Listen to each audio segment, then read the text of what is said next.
En ce temps-là, un scribe s'avança vers Jésus pour lui demander « Quel est le premier de tous les commandements ?» Jésus lui fit cette réponse « Voici le premier, écoute Israël.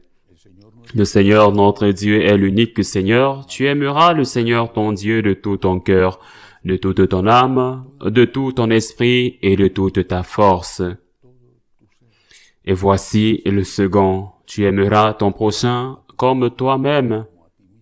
Il n'y a pas de commandement plus grand que cela. » Le scribe reprit, « Fort bien, maître, tu as dit vrai. Dieu est l'unique, et il n'y en a pas d'autre que lui. L'aimer de tout son cœur, de toute son intelligence, de toute sa force, et aimer son prochain comme soi-même, vaut mieux que toute offrande d'holocauste et de sacrifice. » Jésus, voyant qu'il avait fait une remarque judicieuse, lui dit, « Tu n'es pas loin du royaume de Dieu. » Et personne n'osait plus l'interroger. Acclamons la parole de Dieu. Si vous demandez à un jardinier, à un maraîcher, à quelqu'un qui s'occupe des arbres, si vous demandez à un jardinier quelle est la partie la plus importante de l'arbre, il vous répondra probablement les racines, le tronc, les branches, les feuilles et enfin les fruits. Une personne qui n'a aucune idée de ce qu'est une plante dirait probablement que la première chose la plus importante est le fruit. Mais toute personne qui connaît un tant soit peu la végétation sait que s'il n'y a pas de racines, il n'y a pas de fruits. Les fleurs coupées, par exemple, sont des cadavres, de beaux cadavres, mais des cadavres. Les orchidées durent beaucoup plus longtemps que les autres plantes. Les autres fleurs sont déjà des cadavres. Elles ont été coupées de leurs racines. Ce sont des cadavres. On peut jouir de leur beauté pendant un temps plus ou moins long et ensuite, il faut les jeter. Par contre, les fleurs, quand elles sont dans leur plante, dans leur peau, durent le temps qu'elles durent, mais elles durent toujours beaucoup plus longtemps. Elles sont attachées à la racine. Pourquoi je crois que presque tout le monde sait cela? Je le répète, peut-être que ceux qui n'ont aucune idée de la vie ou du fonctionnement d'une plante l'ignorent. Mais pourquoi ne savons-nous pas cela à propos de Dieu? Pourquoi? Le Seigneur nous donne cette leçon dans l'Évangile aujourd'hui. D'abord, il établit un ordre, un premier et un second. D'abord la racine, ensuite les fruits. D'abord la racine, Dieu.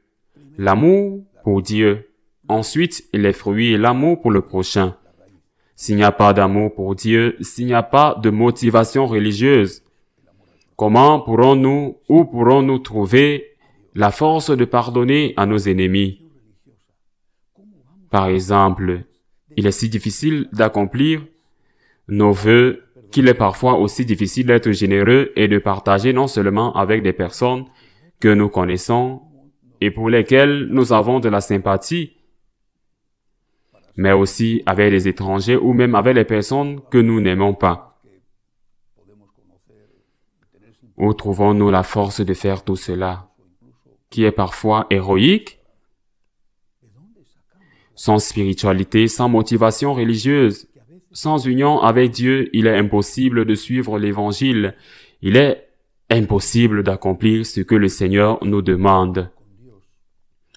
Et que se passe-t-il alors lorsque nous sommes confrontés à la difficulté de porter ces fruits que le Christ demande à ses disciples? Que se passe-t-il? Au lieu d'être intelligent et de dire « j'ai des problèmes, j'ai du mal à pardonner, j'ai du mal à être fidèle, j'ai du mal à vaincre cette tentation, je dois augmenter ma relation avec la force qu'est Dieu », nous disons « eh bien, qu'ils exigent moins de moi, qu'ils ne me demandent plus d'aimer l'ennemi, qu'ils ne me demandent plus de faire tant d'aumônes, ou qu'ils ne me demandent plus d'accomplir ce qui est demandé par le 6e commandement. Mais la norme, la pratique de demander moins est une descente dans l'abîme qui se fait pas à pas. Parce que si aujourd'hui tu demandes moins pour une chose, demain même, ce que tu peux faire aujourd'hui te semblera excessif et tu demanderas une nouvelle réduction et après, un petit moment, tu demanderas une autre réduction et ainsi de suite jusqu'à cet abîme de l'enfer qui existe avec le diable, où tu arriveras justement parce que tu t'es éloigné de plus en plus de Dieu. Dieu d'abord, plus de prières, plus de confession, plus de communion. Dieu d'abord, Dieu d'abord, Dieu d'abord. Contemplation de Dieu, contemplation de son amour, contemplation du Christ sur la croix. En réalisant combien nous lui avons coûté et le grand prix qu'il a payé pour nous, pleurer avec lui quand nous le voyons pleurer, se réjouir avec lui pour le pécheur qui s'est repenti, s'identifier d'abord à Dieu et naturellement, il ne peut en être autrement immédiatement et en même temps la deuxième partie, les œuvres. D'abord Dieu et ensuite par reconnaissance envers Dieu, tout ce que Dieu nous demande, qui peut être même le martyr. Les martyrs étaient des martyrs et ils étaient des martyrs dans la vie. Ils ont enduré des persécutions avant que leur vie ne soit prise et ils étaient des martyrs parce qu'ils aimaient Jésus. Ils n'étaient pas des super-héros qui avaient un merveilleux manteau protecteur, un bouclier invincible ou une force extra-humaine. Non, ils n'étaient pas cela. Ils étaient des êtres humains qui ont été battus et blessés, insultés et blessés. Mais ils étaient des personnes, des êtres humains dans l'amour. D'abord Dieu, ensuite, immédiatement pour l'amour de Dieu, l'amour du prochain. D'abord l'action de grâce, la gratitude et ensuite, immédiatement les œuvres d'action de grâce. Ainsi soit-il.